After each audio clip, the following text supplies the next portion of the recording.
Hello and welcome to the Mike and Punch podcast with me, Gareth, and Keith. Hello, Keith. It sounds so dejected. Hello, everybody. Hello, podcast listeners. Hello, nobody in the chat at the moment. Not even your wife's in yet. It's not good. No, Failing. it's the what do you call it? It's the whole time delay is probably cocking everything up because the Americans don't switch till next week, and well. Yeah, it's all a bit. It's all. No, I don't. It screws my body clock up. Rotten this, and I actually prefer it when it's a shorter gap than a longer gap, because work-wise, it just means you finish an extra hour late every day. It's like I hate this time of year. But anyway, let's talk about positive stuff. Kind of once we've done through the news. Kind of. Yes. Yes, definitely. We've got some new stories for you. We're going to talk about BBC's Ludwig and Chris Nolan's Oppenheimer, which I watched in two parts. Because it's fucking long. Yeah, I'm gonna. It always feels like it should end with the bomb being shipped off and dropped on Nagasaki and Hiroshima. That's always feels like where it should end. And the relationship between him and the Hungarian fella was not put in as much as it should have been, because they historically had a much more deeper relationship. I'll have to remember the bloody name. But we'll wait until we get to the what do you call it? The yes. The part of the podcast when we talk about Oppenheimer. Yes. But we have some news to talk about. So, would you like to get into the news? Yes, go on. Let's do it. Let's have some Nigel.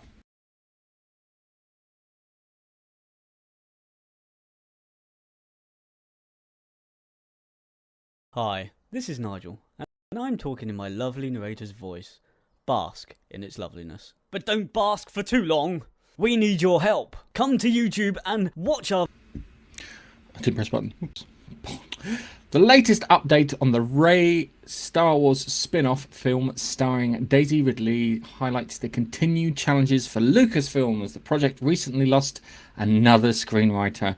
Originally announced at Star Wars Celebration in 2023, the film was set to follow Rey as she establishes a new Jedi Academy 15 years after the events of The Rise of Skywalker. However, despite Ridley's optimistic and director Charmin Obey-Chinoy commitment, the show is down for a second major rewrite after screenwriter Stephen Knight stepped away, which fans are questioning the spin-off's future.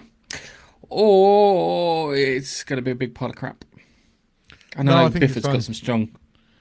I think it's done. I think it's been rumoured it's been done. Nobody wants this, and Disney know it. And Stephen Knight, Stephen Knight is like a big writer. We all know who he is. You know who he is, I'm assuming. Right, well, he's the one who did. Because there's two. There's Stephen Knight and Stephen DeKnight, and Stephen DeKnight did the Smallville stuff, and Stephen Knight, I'm sure, did Peaky Blinders. Stephen Knight is Peaky Blinders, Luther, Spooks, all of that. Okay. So it's. Yeah, I think it's done. Interestingly, they did announce that the Grogu Mandalorian movie has finished shooting in the middle, but it's not coming out until 2026. How much fucking post-production do you need on a movie? So, there's just nothing. No one gives a shit about that Star Wars Goonies thing that's coming out. Star Wars Goonies, Ghosts Crew, or whatever it was. Yeah, a Skeleton Crew. That Skeleton was Crew, it. Ghost Crew. Which might actually end up being quite good. I think it's going to be another one of these things that will end up being quite good, but a bit like Andor, nobody watched it because people kind of are fed up. I have fucking zero interest in seeing a Rey movie. Didn't particularly like a character. I like Daisy Ridley's okay. I didn't particularly like a character. Didn't particularly like any of the sequels. So really not interested in neither are most of the fandom. So, I mean, this was another one of these deluded movies that's never going to happen. It's going to be like the Obi-Wan. It'll probably end up as a fucking Disney Plus series. Possibly. If she's lucky. Star Wars is so fucked. I can't describe it as just absolutely fucked. Just due to the one, no one's interested in the Rey character. Yeah, she didn't struggle doing anything. And she's not going to struggle in this because that's not the way that they make films now with characters like that. And because of that, no struggle. It's not interesting. It's not interesting that you're not going to want to watch it. I always make sure. I always tell the missus this is more entertaining watching a group of fuck ups do something that a group of professionals would do. Slow Horses is a perfect example of that. Mm-hmm. And that's the whole point of the whole thing with that. So coming back to this, she's got nothing to learn, yeah. So and there's no bad guys or anything like that. I'm struggling to see what the validity is in this whole thing. You'd be better off getting the BioWare game Knights of the Old Republic and turning that into a film series. Yeah, you could go all the way back there, and then if that works, then maybe you could try your New Republic and have your Rock pilot their version of the Millennium Falcon, because everybody wants to see what a Rock looks like using the controls on a spaceship. But they've got so many things to I'm going to say, I use the word plunder in the regards to storyline wise. That's going to be fine. Plus, at the same time too, as I said, the way they make it, it's going to be female led, female this, female that, and it'll be dripping in lacking testosterone everywhere. I don't know though. You see, I mean, you look at the Nielsen ratings for the Marvel series. What's its face? I haven't even watched it. First time I've never watched a single episode. Agatha. It is. That's the lowest rated Marvel TV show all time. Lowest rated. Boom. And I think they're learning there. I look. They cancelled the Acolyte. Right now, this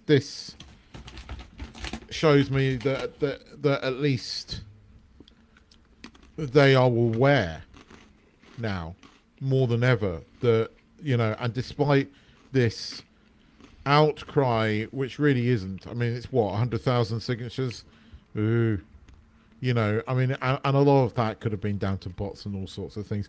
I do not believe that there is 100,000 people out there willing to sign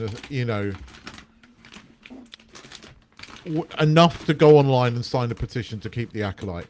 I think over 50% of those are people that care about other things, shall we say. And that's not enough to make a show. These people that care about other things probably didn't watch the show, you know, but they're signing a petition because of what it stood for. Disney have the numbers, and Disney knows. I think we're on the cusp. I think it's dying, and I think even whatever happens in 2 weeks' time, right, in the US, and I'm not going to go into it, I don't think that's going to change things. The entertainment business is losing money hand over fist, and they've got to wake up to it. And I think they are. I think it's slow, but I think they are. Because these shows that care so much about this stuff are failing. People have had enough. You know, and what we're going to talk about in a minute, Ludwig. Why is it so successful? Because it feels like an old school BBC programme, and it hasn't got a single fucking thing of that stupid politics that the BBC's been interjecting into anything. in sight. And this is the thing: when these shows do well, it's saying we just want entertainment. The Ray movie and all of those movies, The Last Jedi was one of the worst things Lucasfilm could have ever done, and it divided the fan base, and it was idiotic. And history is going to judge these moments. No, I think the idiotic thing they did with it was what do you call it? The fact that they ended the trilogy on the second thing. That was the dumbest fucking thing they could have done, because it literally ended there. They're defeated. They're down to a single ship. There's like 6 of them. Yeah, who the fuck? I can understand why the guy who did Jurassic World went, nah, fuck this, I'm out. You've absolutely fucking ruined this. There's nothing for me to work with here. Because he was probably promised something completely different, and then he got that, which doesn't help. And as I said before, it's weird because I didn't like The Force Awakens, yeah? Looking back, I don't know. Okay, all right, because you liked, when you first watched it, you liked it, yeah? I did. I didn't, because it felt like the greatest hits rather than something new. And I think you're right. And because of that, that was my biggest thing, because it was like, shit, you've given me nothing new here. You've not set up anything that doesn't feel like I've not already seen it, and I wanted to see something new. And I think The Force Awakens might be the worser of all the 3 films, because it laid the foundation and put all the bits in place, which are then just followed through on the others. I mean, yeah, I understood why they threw out the expanded universe, but what they should have then done is looked at points in it and gone, right, we're not going to follow the novels or the comic books exactly. We're going to do some stuff that George wanted to do, and we're going to throw some stuff in. But like characters that are popular, like, Luke Skywalker's wife and things like that, they could have brought that back in. When I first saw whatever it was, The Force Awakens, I think it was a nostalgic thing. It was a member berries thing. It was good to see like Han Solo back on the Millennium Falcon and things like that. Now watching it objectively, you're absolutely right. My mum didn't like it, and she was a huge Star Wars fan, because she said it's more exactly what you've said. She agreed with you down to a point, and I have to now going back and watching it again. There are moments in it I like a lot of Williams' soundtrack. There are moments in it, but it was ridiculous. I mean, they destroy Coruscant, and it is Coruscant that they blow up. It's a bad movie. It's a bad movie. It's a bad expansion, and they keep doing this. They keep destroying the things that then ruin it for everything. There's things that you don't do, right? Like Discovery made this mistake by destroying the Federation. In the future, everything that comes before doesn't mean as much, right? By doing what they did with that, just destroying like Coruscant, everything before that doesn't mean quite as much. It tarnishes it, and they keep doing this. And these people who, because they bring in writers that don't care, that don't have any kind of connection to the material that's gone before, and this is the problem. These writers, they should be out creating new entertainment for Disney. Bring in the writers that care.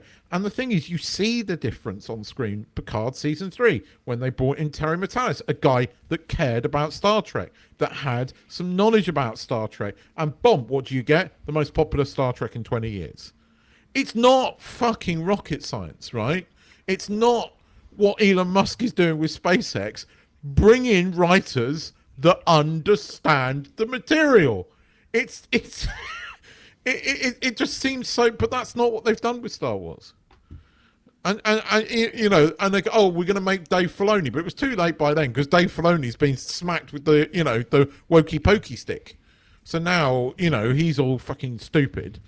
And I think John Favreau's halfway out the door, just not giving a shit anymore. Yeah, that's a shame, because I think he genuinely enjoyed making Star Wars stuff. I thought when they when you see interviews with him when they did, even though I didn't like The Mandalorian season 1, I thought it was quite bland. Yeah, he looked like he was a fan making something that he enjoyed, and they ruined that for him.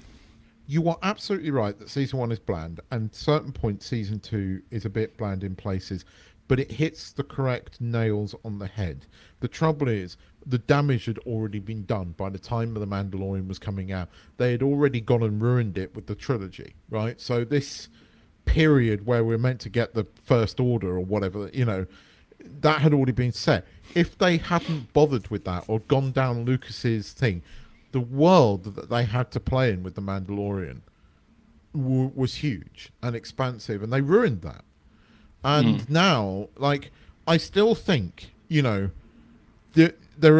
was hope for Star Trek. When they did Picard season 3, there was hope. I can't see how they can do that for Star Wars. I can't see how they can do that. I genuinely think it's dead. And I don't see any way out of this, unless, of course, yes, they could go back and do Knights of the Old Republic, but they've got to get people that like Star Wars, and not these fucking vegan-eating, soybean-drinking wankers that are 25 years old and come up through the modern university system and wouldn't know what real life is if it slapped them in the face with a fucking wet fish. Excuse my language. Not bitter. But you know what I mean. So, I don't know. But I know that the Rey movie's not coming out. I knew the minute that, regardless of whether the director was taken out of context or not, the minute that story leaked, it was done for. And Disney should have been wise enough not to have even brought this director in the first place, because she has nothing to do with Star Wars. She's not nothing to do with just general filmmaking too. You've hired someone who's drastically underqualified to do it. Yeah, seriously, there are other directors that could have gone out there and got, and it's a weird thing to say. Yeah, Zack Snyder doesn't get it, but he's quite passionate about what he does. Yeah, if that makes any sense. Yes. Yeah. So Michael Bay does Star Wars. Let's throw that out there. Let's go, because Michael Bay likes to do things that are quite masculine, yeah, and he likes his sexy women and this, that, and the other. Let's have Michael Bay do Star Wars. Could you imagine that? What would that look like? That would be fucking mad. I think at this point anything's going to be better than what they've got. It's just. I'd love for that. I'd love to receive a phone call and go, Gareth, come do a Star Wars film for us. And I go, yeah, sure. I'd love to go and do a Star Wars film for him, but I'd have some stipulations. So they need to get writers that care. They need to get people involved at Lucasfilm that care, and they need to get rid of Kathleen Kennedy. And they're never going to do it, but that's what they need to do. They need to get rid of Kathleen Kennedy because she doesn't care. She's made too many mistakes. They need to put somebody in charge that at least likes the material. Okay. That sucks. With that, I think we should move on to our next one. Oh, hang on a second. This is for Star Wars fans. I didn't see it. What was it? Oh, it's not playing up again. It was Snatch. Now we are fucked. Yep. Good Omens, the beloved series starring Michael Sheen and David Tennant, is set to conclude with a unique third series consisting of just one 90-minute episode.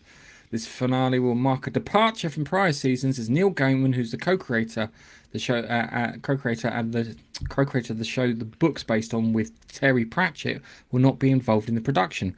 Following recent allegations against Gaiman, Amazon Prime Video has confirmed that the finale will proceed without his creative oversight. So, this has largely gone under the radar for me. What's he done? Is it the usual sort of being a naughty boy on? It's the sleep with me and I'll get you a jobby. Oh, really? The Neil Gaiman, the one that became all wokeified, is really just been using that as a cover. Strange how those who preach the loudest have the most to hide. The feminists. I love it when men claim to be feminists. They're the ones that you want to watch. I honestly, I quite enjoyed the first series of Good Omens because it kind of largely stuck to the story. I thought the second series was fucking awful. They turned these two gay. And that, just because there was the relationship should have always been platonic. It should have been love, but it should have been a platonic love. Yeah, but no. It should have. Yeah, you're right. It should have been. And I don't know why they went down that route. It should have been the Morecambe and Wise love. You know what I mean. Morecambe and Wise used to wake up in a bed together in the 70s, and no one saw it as anything else as this like platonic relationship between two people, and that's what it should have stayed at. That's what it should have stayed. Turning it into something more did not work, and it should have remained there should have been an admittance by the two of them that they loved each other, but not in a I want to jump into bed with you way. It should have been this platonic thing, and it would have worked so much better. Season 2, I mean, there were moments. John Hamm as Gabriel was quite good. But there was too much of this, we're going to put the diversity crap in it. We're going to make them gay and blah, blah, blah. And there was too much obsession with that. And again, didn't need to happen. I mean, there was meant to be a full third season, so Neil Gaiman's one and truly shot them all in the foot. Yeah. I'm not that fussed. I just put it in there because there was no news. No, and I hadn't known what Neil Gaiman had done. So apparently 5 women have come for detailing sexual misconducts going back as far as 1986. Shot. As part of the podcast Master of Allegations against Neil Gaiman. Wow.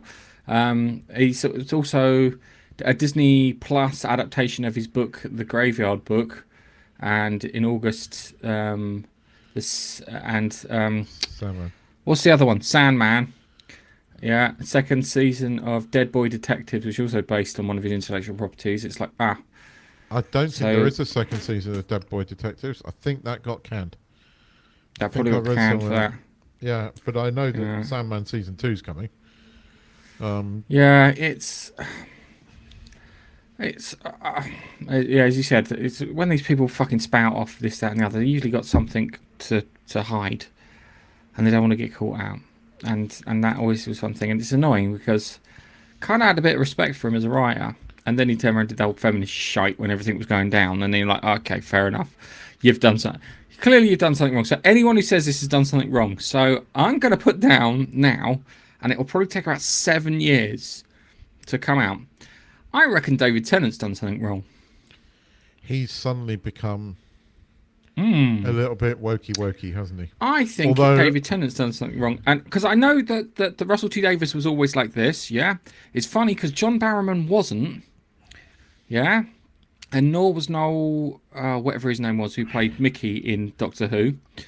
And all of a sudden, things have come out about them, and Russell got very sensitive over Baby Reindeer. Because it sounds like maybe something like that might have happened to him, or he did something like that. So I'm not 100% sure on David Tennant. I think it might have something to do with his wife. I do know people that know him and have worked for him, or sort of know people who know people that worked for him.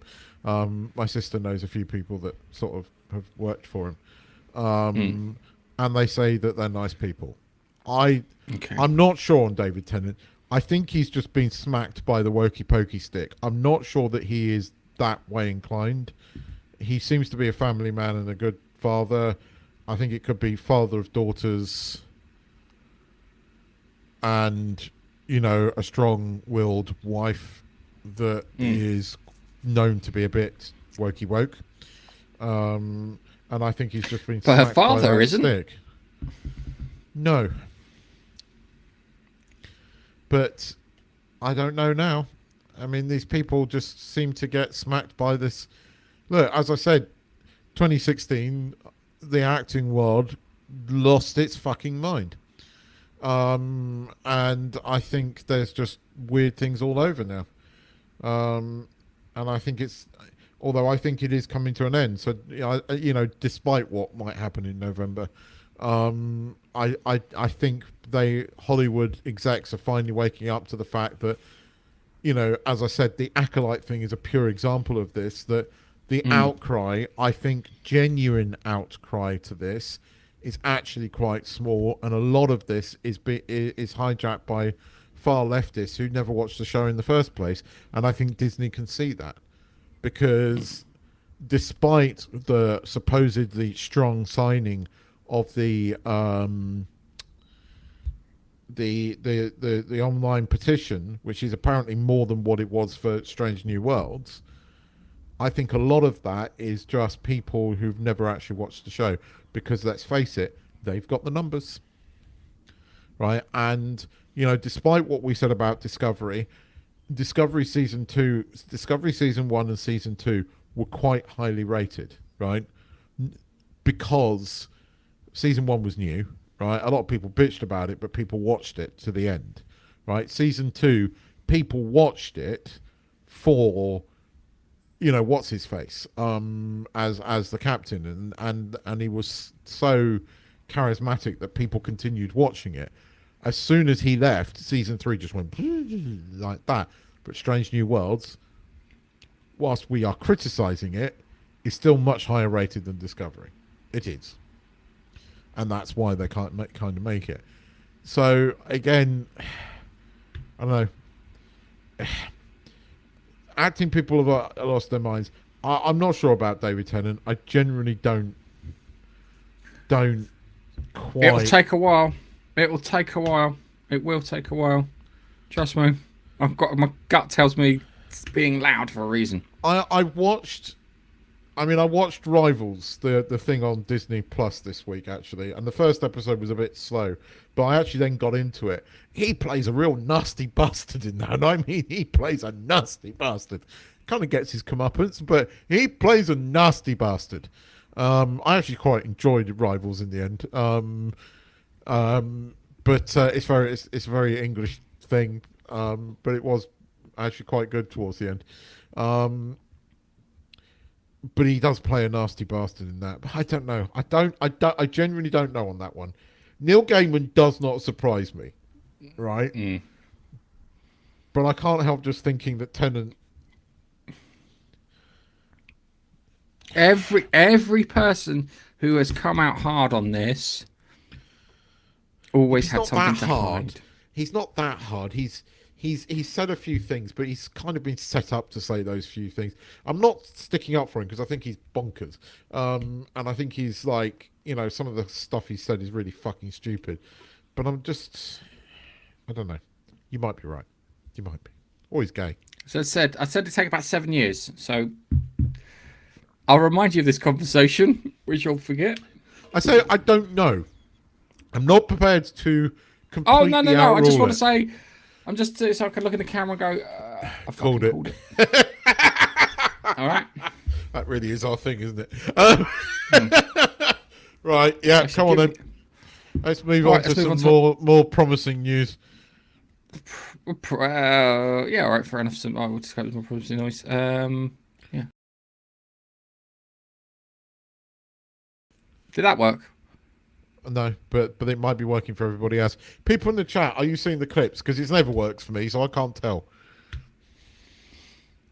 Just because it's you. Anyway, Tom Holland's Spider-Man is set to return to theatres on July 24th, 2026 in an untitled fourth instalment directed by Destin Daniel Cretton.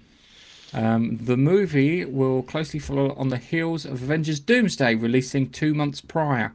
Holland has shared his excitement, confirming he'll begin filming mid-2025, with script revisions currently being underway to align with Marvel's broader cinematic universe.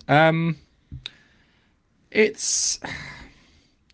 Right, so I drove past Shepton Studios the other day. Oh, It's fucking massive. It is now. Yeah. It is absolutely massive. Last time I went there, last time I drove past, it was a building site. Now it's finished and it's got. But I mean, Pinewood has doubled in size over the last 10 years, if not bigger than that now, because I think they've built a further couple of stages. Shepperton has doubled, although most of the Marvel movies have been shot in Atlanta at Pinewood Studios Studios in Atlanta. I don't know where the latest ones are going to get made. Although the rumor is that Spider-Man 4 is meant to be made here. Yeah. I'm the way Spider-Man 3 ended, it left me wanting more of Holland's reset character. Right? Yeah. And if they continue that and don't have him dealing with like massive alien outflow, things like that, then it could work. Or, bringing back, I don't know. I mean, this is the only place where bringing back some of the other Spider-Man could also work. But the way I know how Venom the movie ends, right? I know what happens at the end. And I'm just wondering if Sony is kind of gearing up for something. Okay. I haven't seen it yet. I'm going to go and watch it this week. So the reviews are supposed to be quite bad, but it's a McDonald's cheeseburger. I know what I'm getting. Yeah. I mean, this isn't a spoiler. I know where he ends up, right? And where he ends up is setting up something. So, I don't know at this point whether... I mean, I know this is the last of the Venom movies, but Sony has always wanted to expand their universe. Maybe they've just sort of thrown it in with Marvel and said, look, have our characters and do it, but give us a cut kind of thing. Because I don't think what's-his-face, Craven Hunter's going to work. And I think... go on. Yeah. What was it with Avengers Doomsday and them doing? They do that Battle World story. It's Battle World story. Yes. Where he puts where the Beyonder pops all the bad guys onto the thingy and then drops the good guys to see who'd win. That's in the comics is where Peter Parker gets his alien costume from. Now there is a little Deadpool bit in that where Deadpool tries on the costume before Peter Parker wears it and drives the symbiote insane because it starts to bond with it. I don't think they'll do that. They might do that in Deadpool, the next Deadpool film, when it goes to the next Deadpool film. But I think that I think they want to finish off the multiverse story, which would probably be Battleworld, and they can bring all the others into it, and then they can do like a reset and stop multiverse stuff after that. And then everything will be fine because I think everyone likes that. So it's the fact that it ties in with Avengers Doomsday. That's the bit. That's the bit that gets me. I did watch an interview with him where he said he liked the film, but he didn't like filming the film because it was under COVID conditions. So everyone was wearing masks. Yeah. He said, and you can see it in there. He goes, apparently there's a bit where he's walking at the end down the street, and he's walking there on his own, and then they video the people in separately, and it was like, wow, that must have really sucked. I know that Ian McKellen got the narc when they were doing The Hobbit, and he wasn't getting to sit next to anyone when he was filming, and he was getting fucked off because he wanted to act off the back of someone. But coming back to this, they lost. Is it John Watts? Yeah, John Watts was the guy who did the previous. But they reset it, right? Spider-Man 3 it's probably I love that film. Even now, I still love that film because it does so much for me. At the end of this, they reset it. So changing directors, changing direction. I think this is a good thing. He doesn't have the Tony Stark suit anymore. He is at the moment street level Spider-Man, with his own made suit. Yes, he has some, cleverness, which Peter Parker always did. He's got no money. He is where Peter Parker should be at this age. So, what happens next is we kind of need a more grounded Spider-Man, but that could have multiverse things in it again, but we need that ground level Spider-Man. And I think we're going to get it in some form or another. I think that's what we're about to get. It's good that it's changed directors. It's a different era. His era ended. See, I always got annoyed with Spider-Man in the MCU because he was Tony Stark Jr. Yes. And Spider-Man was clever enough to do all the shit himself. If he got in trouble, he'd go to the Fantastic Four first. Out of all the other superheroes, he would go to the Fantastic Four first. Sometimes he could call an Iron Man, but most of the time he went to the Fantastic Four for help because he was good friends with Johnny Storm. But that's only when he got in trouble. But he'd have to get really, really into trouble for it. So, okay, we get the reset Spider-Man, but as I said, I'm worried because we get the reset Spider-Man and then you got the Avengers film. So I don't know if he's in the Avengers film or he does his thing and then winds up in the next Avengers film, if that makes any sense. I'll be honest with you. I'd be worried if you were not worried. Okay. I am concerned, but again, there is at this point we do have a little bit of light that is potentially there. It depends what way they go, but I'm going to remain optimistic as long as I can, because I don't mind Tom Holland as Spider-Man. He generally likes the character. He generally seems like a good guy. I'm kind of happy he's coming back for Spider-Man 4. I hope that Spider-Man 4 is not shit. Yes. That's as much as I can hope for. But again, I think Marvel can't hide from how bad it's been for the last few years. They can't hide from this anymore, right? No. There's no more staying silent and ignoring it and covering it up and just pretending like it didn't happen, right? You might be able to do that with one or two movies. You can't do that with every single fucking movie that you've released in the last few years. You know, and even, it's superhero fatigue is getting a bit fucking weak because there are other superhero movies like Deadpool that have done really fucking well. So there is still an appetite for it. It's just an appetite for good superhero movies. When you make a good superhero movie, it's going to be popular. I don't believe that there is superhero fatigue.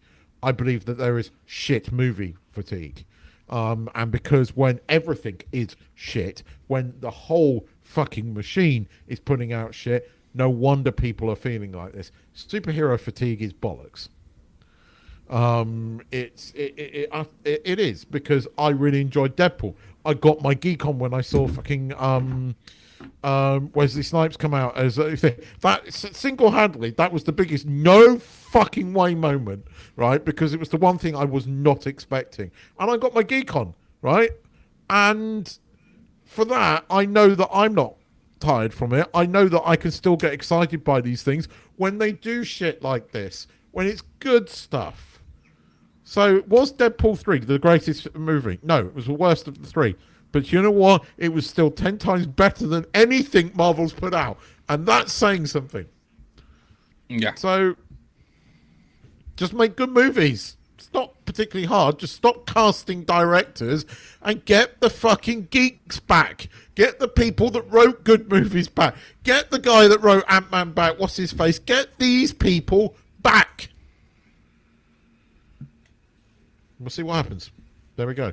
As long as that Ant-Man Quantumania, because that was... yeah, but that wasn't his face. That was somebody else, and it was shit. Oh, man, that was... Visually, that looked like vomit. Yes. Anyway, let's move on to the next story. Well, the next...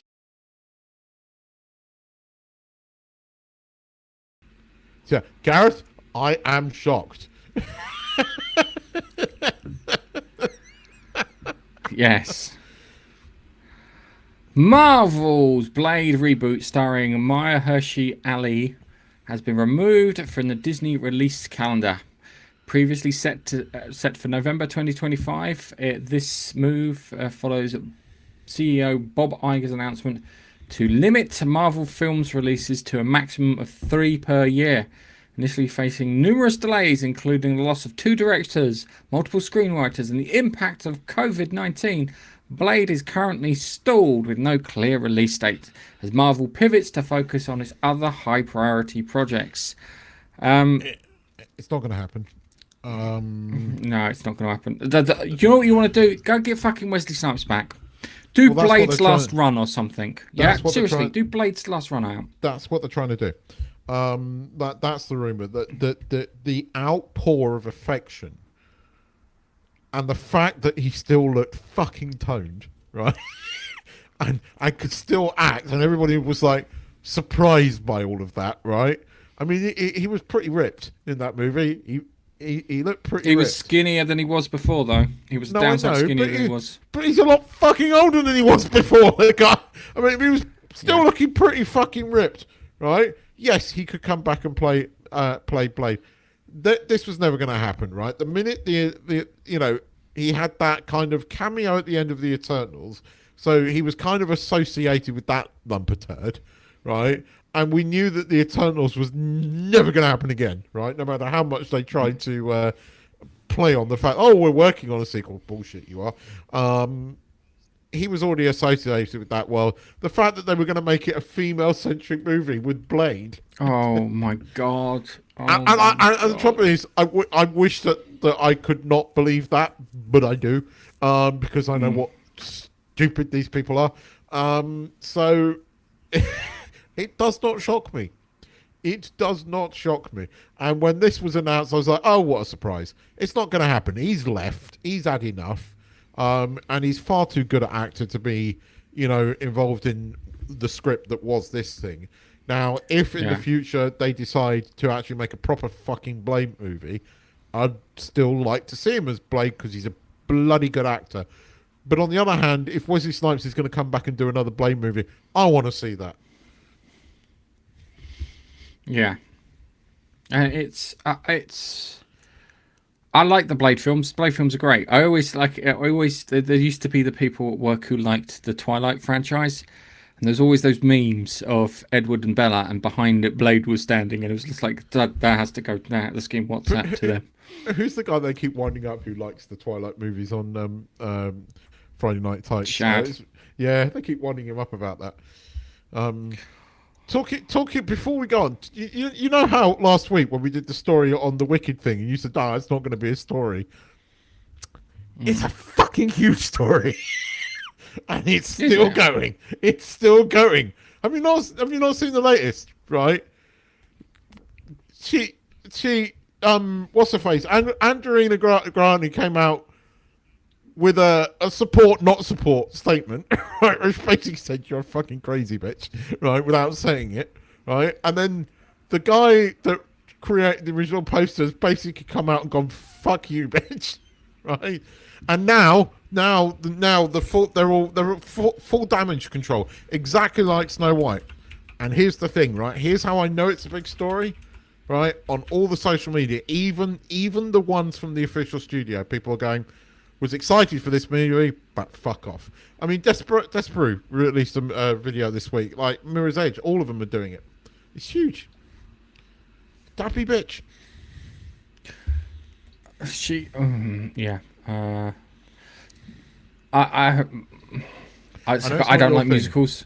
I know it's, and that's probably why it's not on my. That's probably why it's not on my radar in that fashion. But I knew how big this was going to be because fans have had enough of being attacked, and this is not this type of thing. A bit like Snow White. The reason that Snow White became such a big thing was you could not put it down to review bombing. You could not spin this into something good. When What's Her Face went off on Snow White, there was no way you could spin that, right? She attacked a beloved movie, right? It's Disney's oldest and first cartoon, and it is beloved, right? There are kids go to Disneyland every year and still dress up as Snow White. It's the one fucking movie you do not attack, right? And she did that, and look what happened. Normies attacked her. That's why, right? Wicked is exactly the same thing. It's a beloved stage show, hugely popular, right?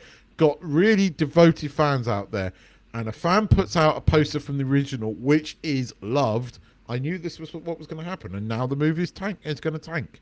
Because no one's going to go and watch it. Because as I said, actors are playing roles. As soon as they are themselves, it destroys the illusion, right? And it's all this bullshit about, you know, these people have got their heads so far up the arses. Oh, you're not a gay person, so you can't play a gay person. Oh, well, you know, the fact that Sir Ian McLennan, you know, a homosexual, has played some of the greatest villains and straight people in the world, well, and done it perfectly well, right? Why can't a straight person play a gay person? It's absolutely normal. It's acting, right? But these people don't care anymore, and that's the thing. And this film's going to tank because it's not the character in that poster, it's her, and that's who we were degrading. I have no interest in seeing her in a movie. I have an interest in seeing the character, but not anymore, because you destroyed that. And this is why Hollywood is tanking. Just saying, big story this week. Didn't think it was going away, and now we've got the whole spin going on, but they did that with Snow White and it didn't work. And it's not working here. And it's great. There's hope. I suppose there is. Anyway, I think we should start to look at some of the comments. There we go. Can you hear the music? I can. Good. Right, so let's go to the comments. Piffer was first! Woohoo! He says the missus was sleeping. And we got, ha ha ha, Biffer, I'm listening whilst packing. It's very odd hearing it first and then hearing it 15 seconds later after. Yeah. Today, Echo! I don't care about Daisy Ridley Ray. Does anyone care at this point? The franchise is dead. Yeah, I always find it weird when it's... You spent all that money on Star Wars and this is what you get. And a ride that breaks down at Disney World quite a lot. As Disney tries to heal the rifts, why would we go back to them to make that? I think they are with Marvel, but I don't think they are with Star Wars. Yet. We can... I think we're going to go another year. There is nothing in the making at the moment. Nothing being filmed, so there's no new Disney Plus series that have been announced. The Acolyte, which was their thing that they were hoping to be big, they've cancelled. There is nothing. Nothing is going to happen for the next 6 months. We've got Skeleton Crew to get out of the way of, and let's see how well that does. I think it won't do that well, but I actually don't think it's going to be that bad. I might be wrong, but I don't think it. I think it's going to be one of those silent but quiet things. Then we'll get Andor Season 2, and depending on how good those are, is what will happen next. I don't think they're going to save Kathleen Kennedy, but I think it's going to be a year or two before she's gone. But I think she'll be gone before we see anything. Do you know what? If you want Disney, you can hire me as an executive. I will fire her, then she'll go, and then you can fire me for firing her. And I won't be... as long as I get a month's worth of wages, I'll be fine. But then a file will get leaked onto the internet of how half of Hollywood have been up to no good. Because that's the only reason that she's still got a job. She's got... And I've not got a problem with them. Oh, no. God, I can't wait to hear what P. Diddy's got to say. I really can't wait. If he Jeffrey Epstein's himself... just saying. Yep. But yes. Tried watching some of Agatha yesterday, and it was so boring. That's the worst thing that you can tell me. If you can tell me that's bad, but shit stuff can still be entertaining. Because I watch a lot of like old B movies, and they're crap, and they're still entertaining. An example: the Venom films aren't great, but I still find them entertaining. Yeah. So watch Hocus Pocus 2 instead. I need to watch that. I need to watch it. I will watch it this week because Halloween. Yeah. I'm not sure about Mark Hamill. Maybe if they got someone to replace Mark Hamill. But we'd like to see Mara Jade. That'd be good. You want a strong female character and someone who's still womanly. I'm not sure about Mark Hamill at the moment because he's got a bit nuts. But then he's been a bit nuts for years. I think if he came back as Luke Skywalker, people would see him as Luke and it would work. But he is doing his level best to destroy that illusion. The trouble is, he has to do a lot more than, say, somebody who's not... Because there's a history there, I still see Luke Skywalker and not Mark Hamill. But it's getting to the point where that could disappear. But... there's enough of a childhood history there. It's different for a first-time person in a first-time role. But yeah, you're right. You're right to be a bit skeptical. But yeah, look, this would be good. Yeah, it would be. But I will leave it as it is. So let's move on to the next one because it's like kind of... Yeah. Rey should have been Luke's daughter. Yeah. That would have worked. We would have accepted most of that. Which is annoying. Fuck. I'm not going to do it. I won't You're not do gonna it. He's not here, is he? Dave, if you're still here, wave again. If you're still here, I'll say hello. But there's no point if he's not here. It's more of a reaction when he turns up. But I'm not sure he's here. If he's here, I will say hello to him. Okay, all right. Then we got Disney. Get on your knees and ask Tarantino or Del Toro to make a Star Wars film. Del Toro would do it, and he'd probably do a good job. And the reason I say Del Toro over Quentin Tarantino says he's got one more film in him, and then he stops. I wanted to see Tarantino's Star Trek movie. I would love to see a Del Toro Star. Oh, you just want to see Samuel L. Jackson saying, "Get these goddamn motherfucking Klingons off my goddamn motherfucking spaceship." And that would still be better than anything other than Picard Season 3 in Star Trek in years. So, yes. Do you know what the funny thing is? If Quentin Tarantino did do it, there's a chance that he would cast Samuel L. Jackson as Captain Picard. And I know that we don't like race swapping, but that would work. Yeah. If Tarantino was directing it. If I made Star Wars, Gareth as Han Solo and Keith as Luke, I need a dog. Yeah. I've got one. Do you know what would be good? Is if we could do it, but we'd have it so everyone in the entire Star Wars universe would react to us like we're those characters, but we react like we're clueless and we've got no fucking idea what's going on. That'd be a great comedy. I feel like you need to show everyone the photos of you. You've seen that picture of me and Nigel Star Wars cosplay? I love that one. I would have loved to have been. Gareth has actually dressed as Han Solo, and it does kind of work. So yes, there is a photo of it. There is a photo of it.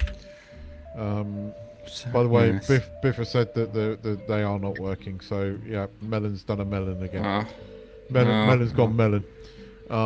Yes. Whilst you're looking for that, Biff says, I believe all famous people have got dirty hands because the real puppet masters can use the dirtiest average.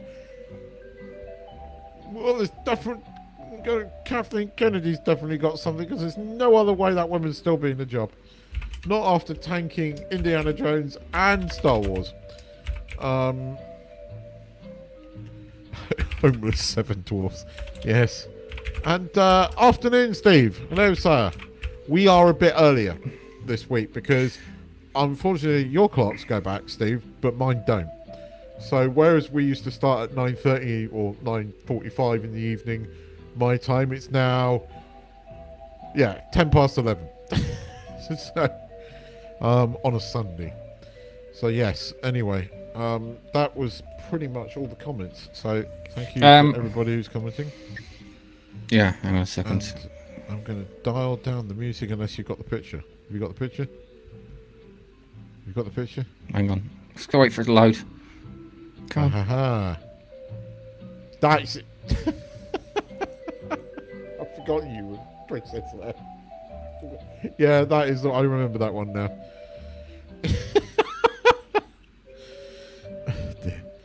brilliant. Nigel kind of works as that grin with the. Oh, with dude, the we ginger had the beard. guy doing the photos. We had the guy doing the photos. He was in stitches. He was in absolute stitches when we did that. It was great fun. Nigel looked so happy because he had hair. And chest hair. Crikey.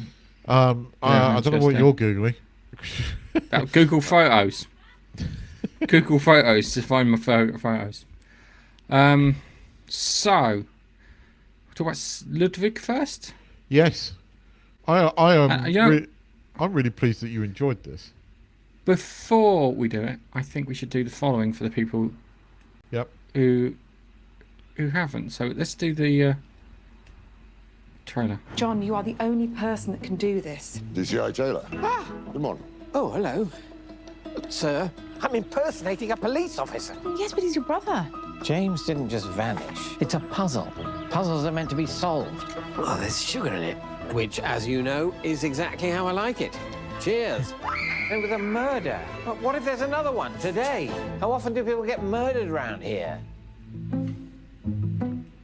Quite a lot.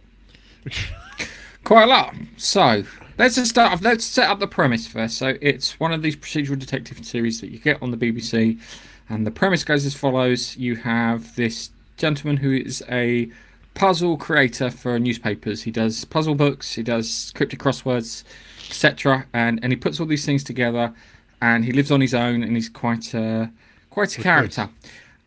Yeah, recluse. And he has a twin brother.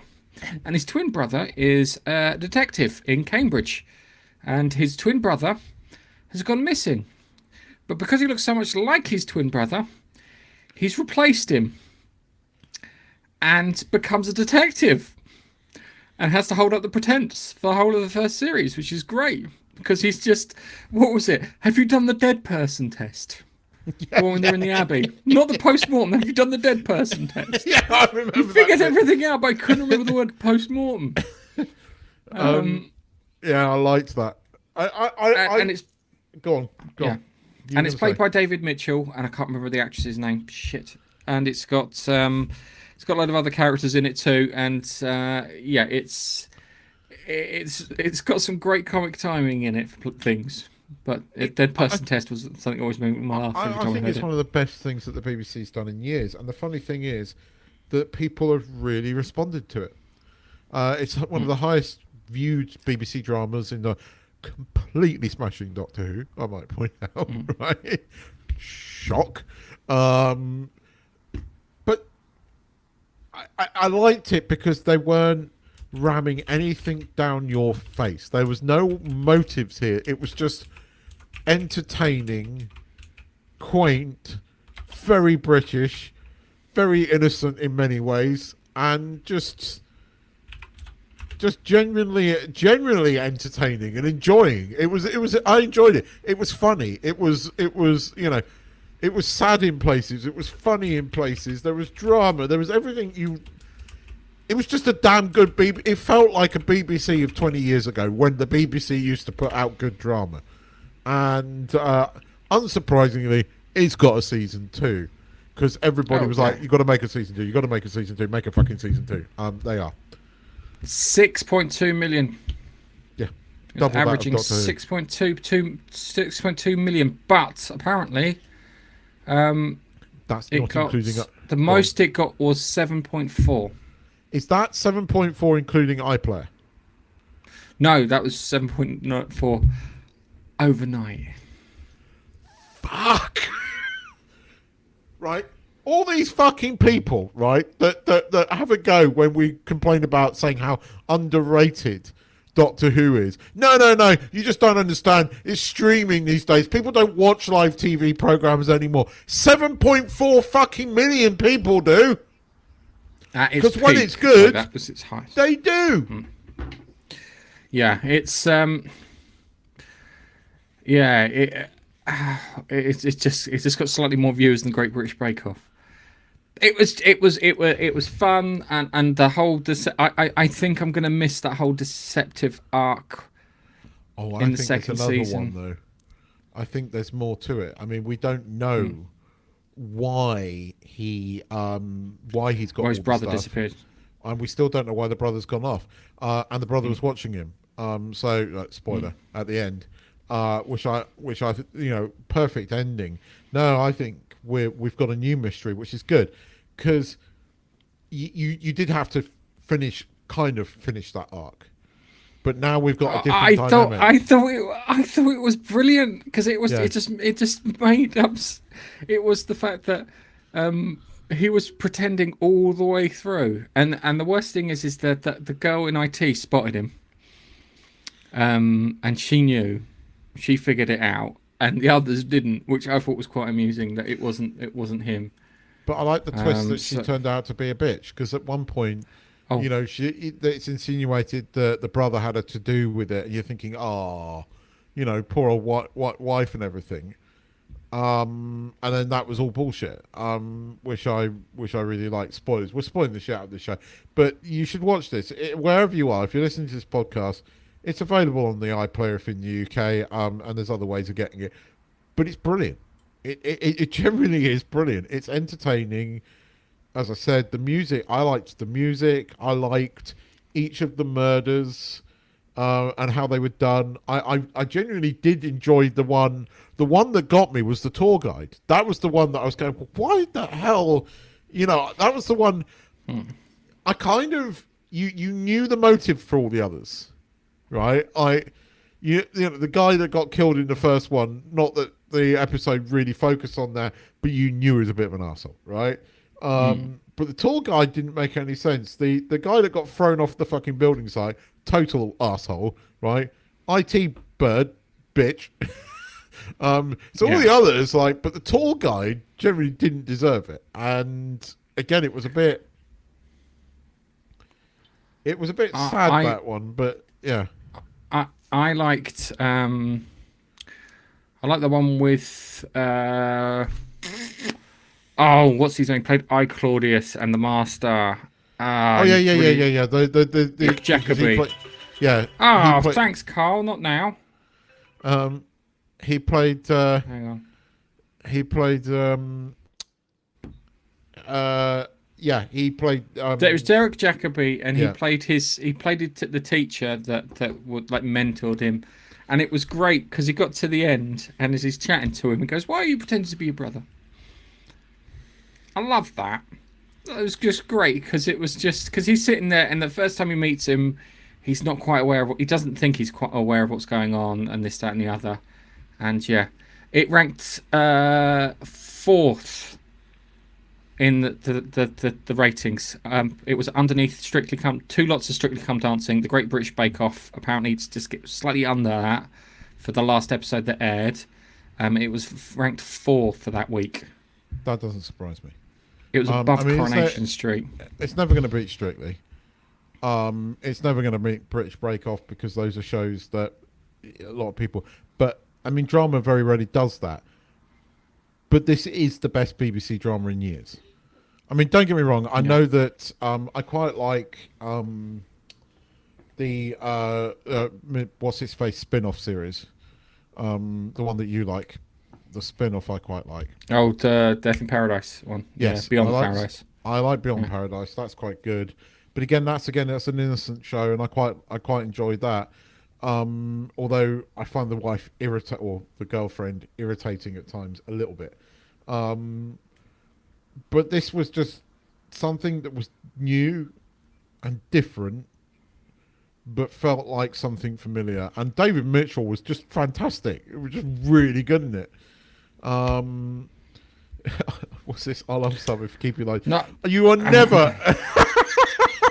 It's the safest sub we've got, Keith. You know that, don't you? That's the safest sub we've got.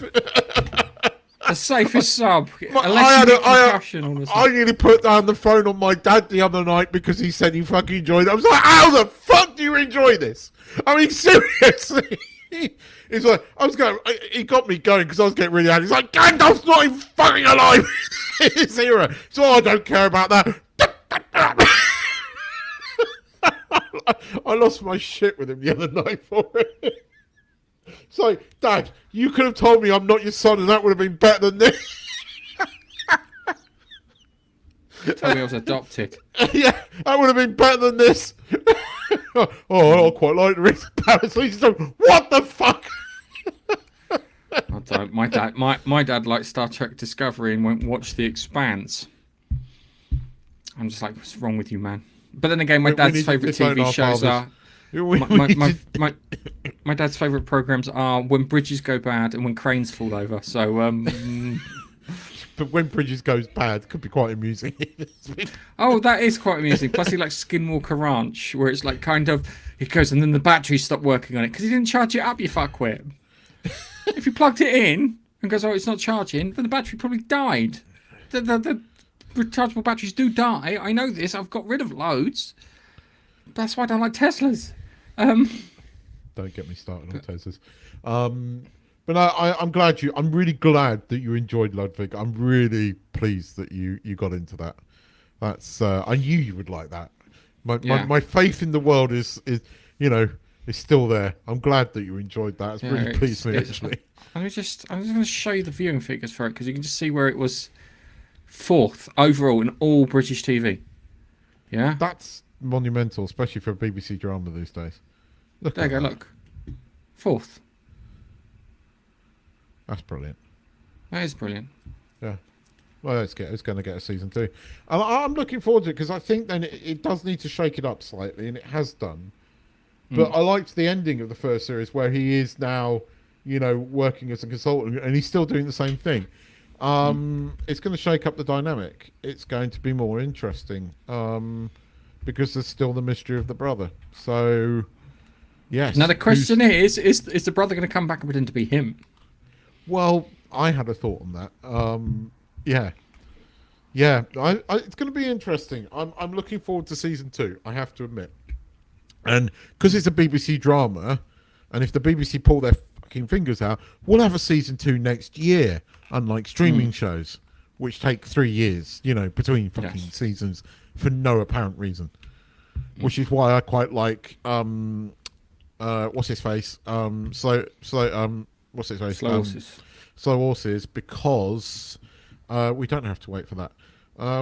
Did I put in the news that last week? Because I couldn't remember if I put in the news that it's been confirmed to have got a season 6. Yes. Yeah, I did put that in there. And Ted Lasso season 4 is happening by the sounds of it. Yeah. Yep. I made a YouTube short on that, and I think I got 500 views. Brilliant. So yeah. People. If you didn't know, they bloody know now.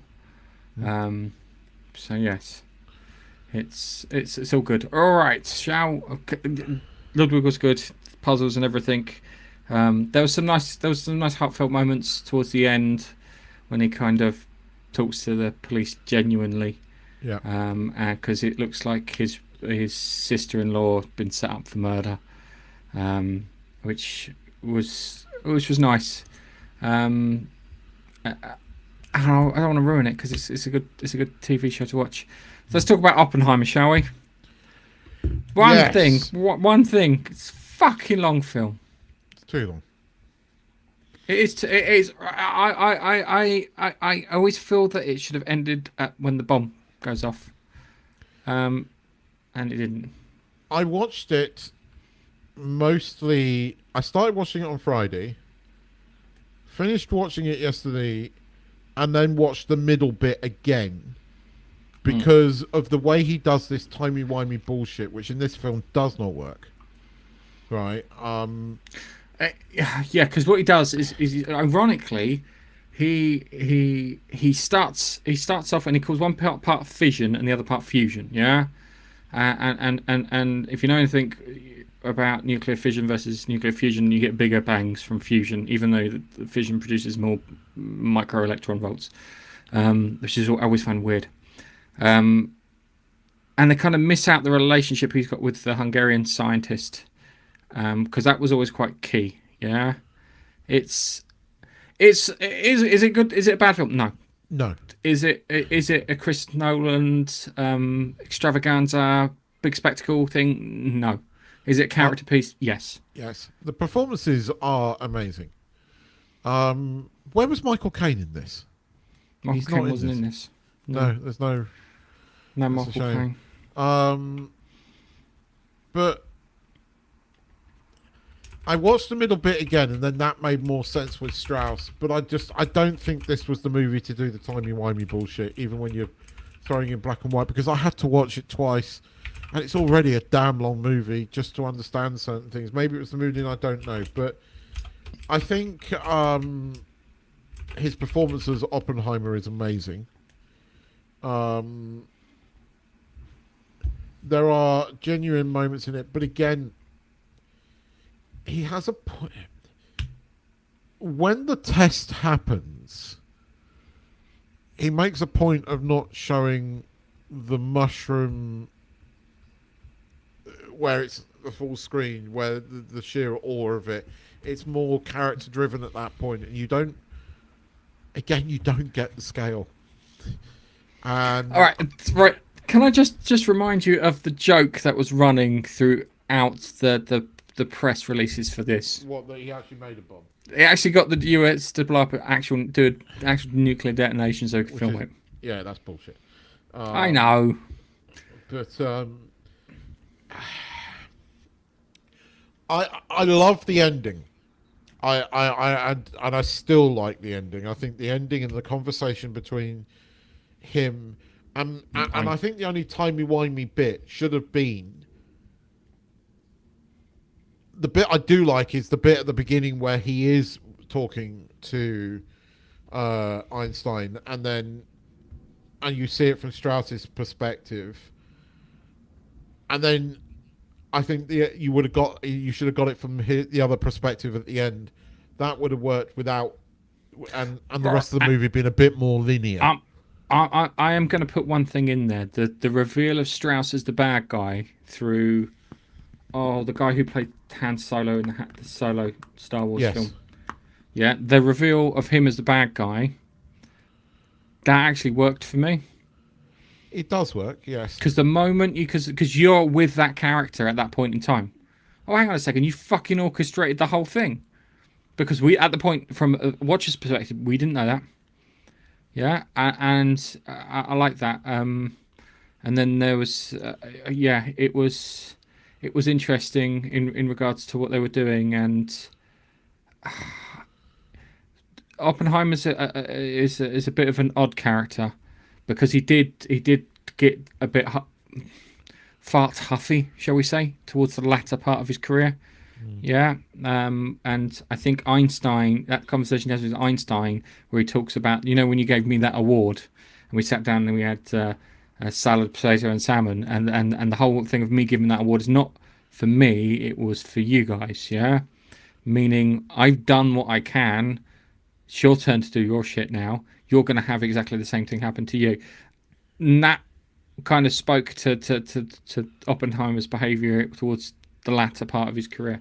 They missed out the hydrogen bomb thing with It's a Boy. Yeah, because when I really can't remember that bloody Hungarian scientist's name. Don't my name, because him and the Hungarian scientist, where he gets pissed off and they say, "Oh, he's a prima donna," this, that, and the other. Yeah, he had a very tumultuous relationship with him, and the only things you got there was the bit where he says he was a prima donna, and then the bit where his wife wouldn't shake his hand at the award, and that was it. But their relationship was a lot more complicated than that, because Oppenheimer was telling him not to do the hydrogen bomb, not to create nuclear fusion or the H bomb, yeah? And as I said, his reply to him was, I think Oppenheimer switched on this little device, and it detected when you had an EMP, and I can't remember what it's called, and he saw it go off when he detonated the first hydrogen bomb.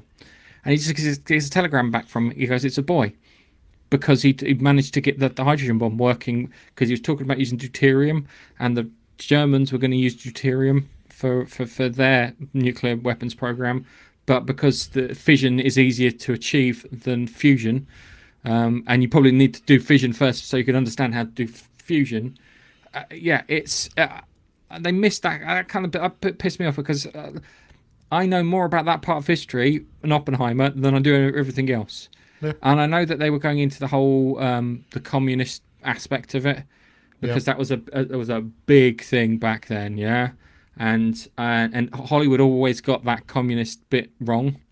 So the first things first is McCarthy, yeah? So McCarthy went after all the people in the government who could be communists, who could tell the government out or subvert the government, this, that, and the other, yeah? Hollywood always made out he was after the actors and stuff like that. That wasn't him. That was a fucking Democrat guy. I can't remember his name. But communists is like catnip for intellectuals or pseudo-intellectuals. I know. And I know having an association with them, and if you go for certain government jobs, yeah, you're not allowed to have an association with the Communist Party. Yeah, I know certain aspects. If you go into certain professions, you're not allowed to have any kind of things. I'm talking from experience here, because they ask and then they check. So having that kind of that, or being associated with anyone for that, and it was a bloody long time ago too. So I found it kind of odd. He did get Oppenheimer right in places. Yes. And from the limited bits of footage I've seen of interviews with Oppenheimer and stuff like that, he nailed it there. But in certain bits, he kind of didn't work out quite right, if that made any sense. But then that's the movie rather than the character, and this was, at the end of the day, a movie. I think Cillian Murphy's performance worked. I think the movie is too long. I thought Robert Downey Jr. was brilliant. I think, genuinely, it was a well-acted movie. But there are things that I think,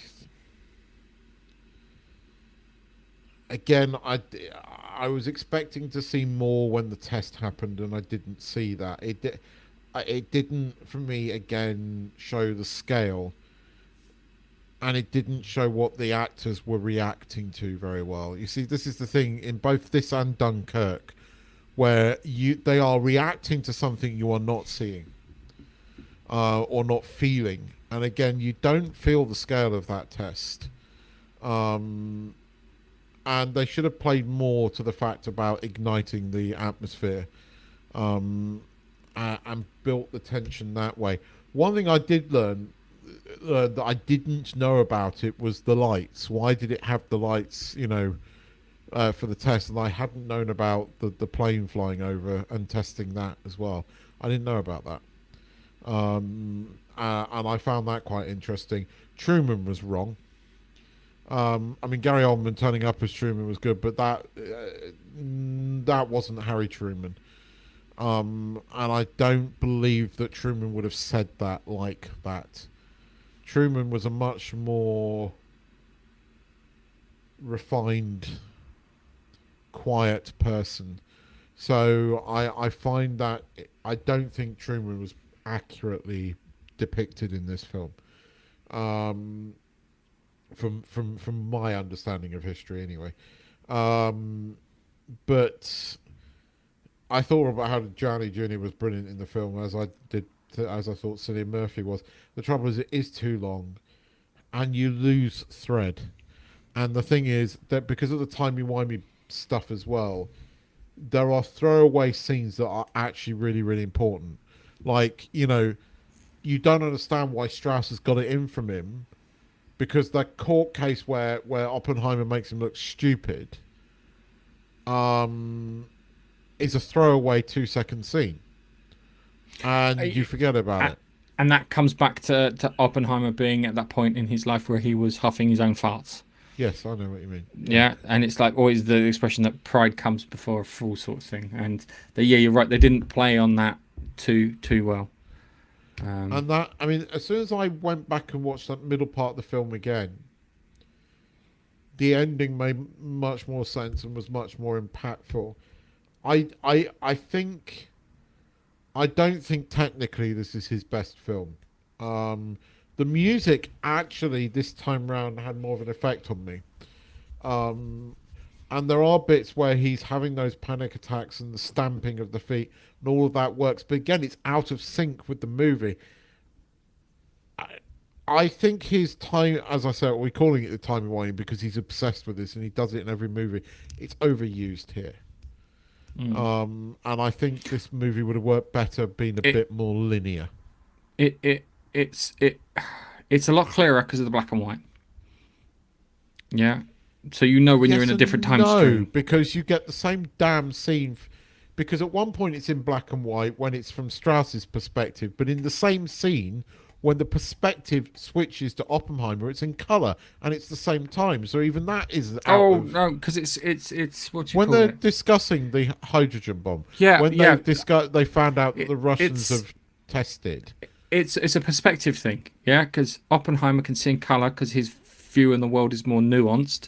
Strauss's view on the world is more black and white. Yeah, I know.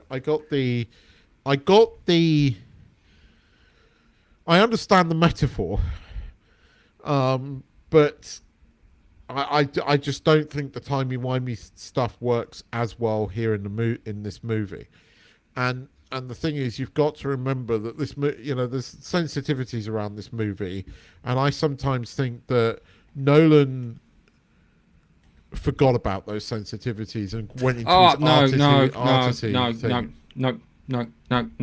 I would disagree on those sensitivities. Japanese treatment of prisoners of war. They did some fucking horrendous shit. I know.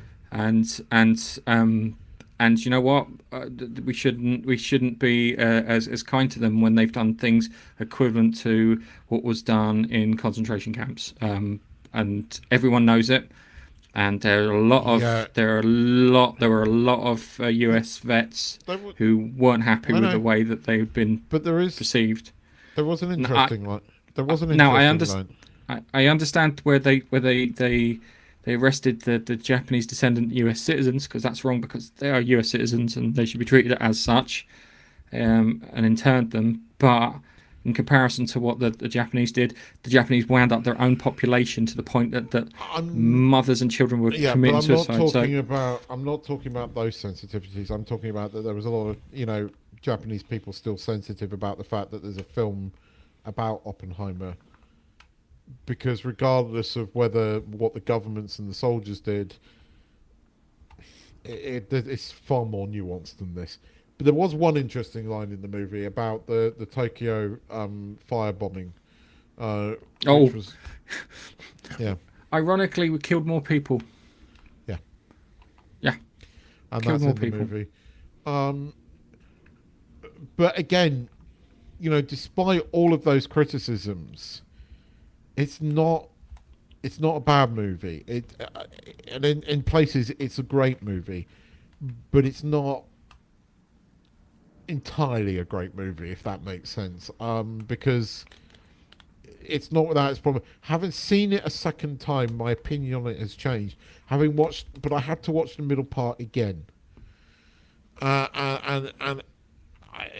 to me, I like films that I have to think about. I like films that I have to pay attention in, but this is asking you to pay attention for far too long, and it's too long. It's too long. You could have shaved an hour out of this movie and not lost a lot. Because the impactful things are the Strauss reveal at the end, the test, which I don't think he got right, and the beginning and the end, really. I can understand why they kept his relationship in and his infidelity, but there was a lot of fluff when he's in the sort of interrogation room. Oh, right. But I love the Matt Damon scenes. Matt Damon was great. No, Matt Damon. I loved Matt Damon in this film. I'm not a big Matt Damon fan, and I thought I really liked him as that character. He really kind of, he had quite good screen presence / charisma for it. There was one line in it that made me fucking cringe. You know how you watch like a Star Wars prequel, and it's like kind of, they're building some kind of weapon. It's a super weapon. It's going to be death from the stars, like a giant Death Star. And you just go, oh, fuck off. When they were sitting there going, oh, we'll measure this in the equivalent of TNT. And it's like kind of, we won't measure it in tons. We'll measure it in kilotons. And I was like, oh, no. That just makes me... Yeah. And then they said, well, it won't be. It'll be megatons. Although there was 65 and 72 megatons for the two devices that went off, I think. God save, I got that right. I mean, but again, when I finished watching it for the second time, I was engaged in the film. The film does engage, right? But it is too long. And so I have very sort of mixed feelings about it. but it's one of those movies I can't quite define. But the performances are amazing.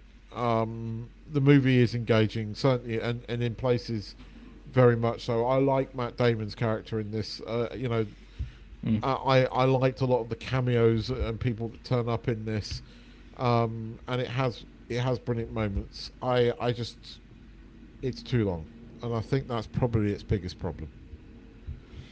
The timey-wimey possibly would have worked better over a shorter period. It's annoying because you watch the film and it's making the bomb seems like the goal of the film, doesn't it? Yeah. That's why you don't like the fact that they didn't show the explosion as well, as because you get to that point and you're supposed to be achieving that goal, and it doesn't work because it wasn't the point of the film. The point of the film was showing him his entire life, and it didn't quite set that up right. So narratively, I think it fucked up on that.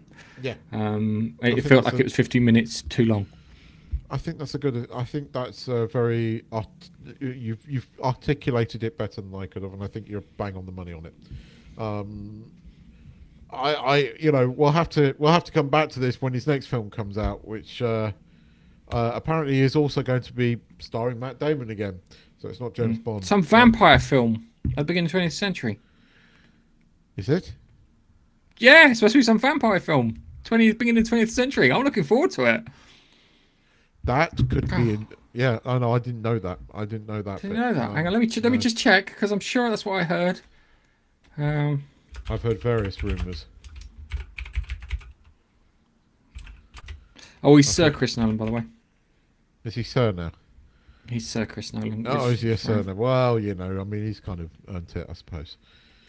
Hang on a second. I'm sure it was. Whatever. I mean, the fact that we finished on Oppenheimer and we finished our sort of journey through Nolan's movies, he is still one of the most interesting filmmakers out there, and despite us being critical at times, we are criticizing the right things, if that makes sense. He's still making films that are engaging and interesting and do divide opinion, but in a good way. So that's the thing with Oppenheimer. It wasn't a crap film. No, the reason that we don't we look at it like it does is because we've got all those other Chris Nolan films that were really good. Yep. And against him as his own benchmark wasn't quite there. Yep. But here's the fun thing. Rumour: Chris Nolan's next project is expected to be a horror film about vampires set in 1920s, starring Tom Holland and Matt Damon. That could be good. I hope that's what it is, because horror could be interesting. I might have to go and see that. Yeah, I'm up for that potentially. Wonder what it's going to be. I don't know.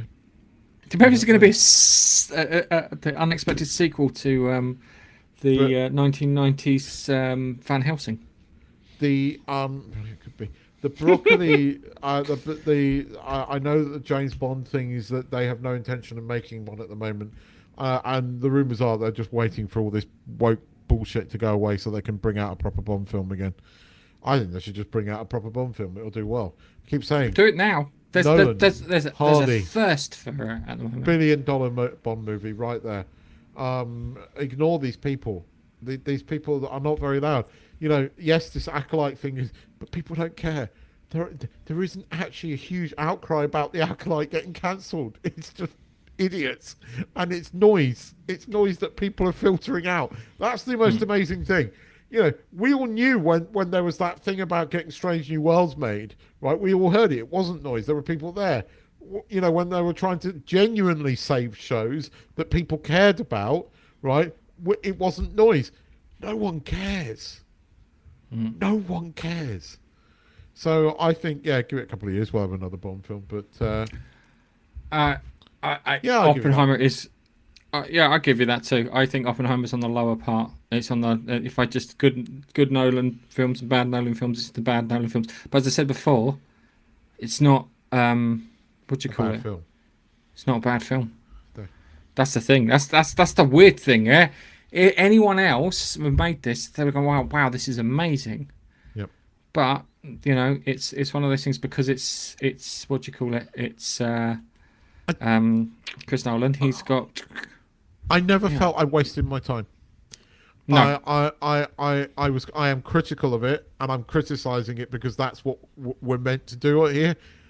But don't get me wrong, it engaged me, and it's not a bad film, as Gareth said, and I think you hit it on the head there. But look, there's always going to be things. What he does is he makes interesting movies. He makes cinematic movies. He makes cinema movies, and we can criticize the small points. But at the end of the day, they are still well made, well written, well acted films, and there is none of this bullshit that's affecting Hollywood in it. And that alone is a saving grace for it. So look, I'm glad, thank God to Chris Nolan, that we can still have arguments and disagreements and conversations about the fucking stuff that we should be talking about.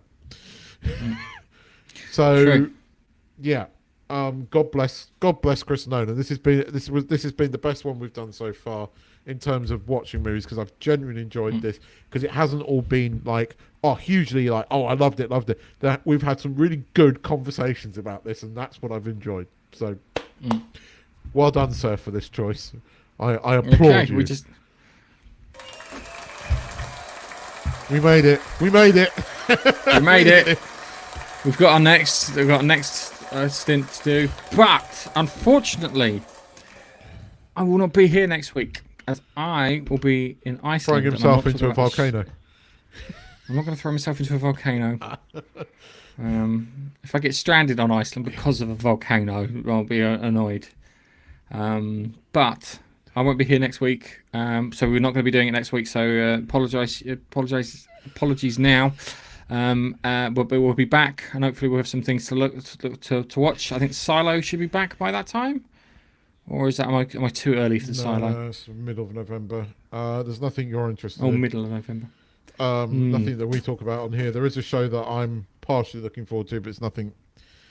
Tulsa King. We can do Tulsa King. Oh yeah, well fuck me. That episode was. I'm not sure I want to watch today's episode because I'm really gutted about it. Yeah, me too. I was like, I knew. I knew it was going to happen. Something was going to happen, and it was when he gave him the car, and I was like, But we will hold that conversation for next time. Thank you very much for tuning in. Thank you very much for downloading the podcast. If you can, give us a thumbs up on YouTube, give us a like on Apple, or a rating on there. And hang on, Biff has just given us his things. Prestige is his favourite, followed by The Dark Knight, Inception, Interstellar, Memento, Batman Begins, Tenet, Dark Knight Rises, and Oppenheimer. I can argue, but I can't disagree, if that makes any sense. Does that make sense? Yeah. I mean, we could argue about this, but we'd be arguing about such minuscule movies. Look, they're all good movies. Really. Yeah. They're all good movies. Yeah. Your choice is correct. And wrong. And wrong at the same time, too. Oppenheimer's all about quantum physics. Sorry, buddy. All right. So we'll see you in 2 weeks when we will have hopefully the full gang back, because Chuck's on a plane back from Ireland. He got rather rat-assed last night. He went to Guinness on his birthday. Dangerous. Kept giving him free beer. I've got to go to Guinness on my birthday. Anyway, yes, see you in 2 weeks. See you. Bye-bye.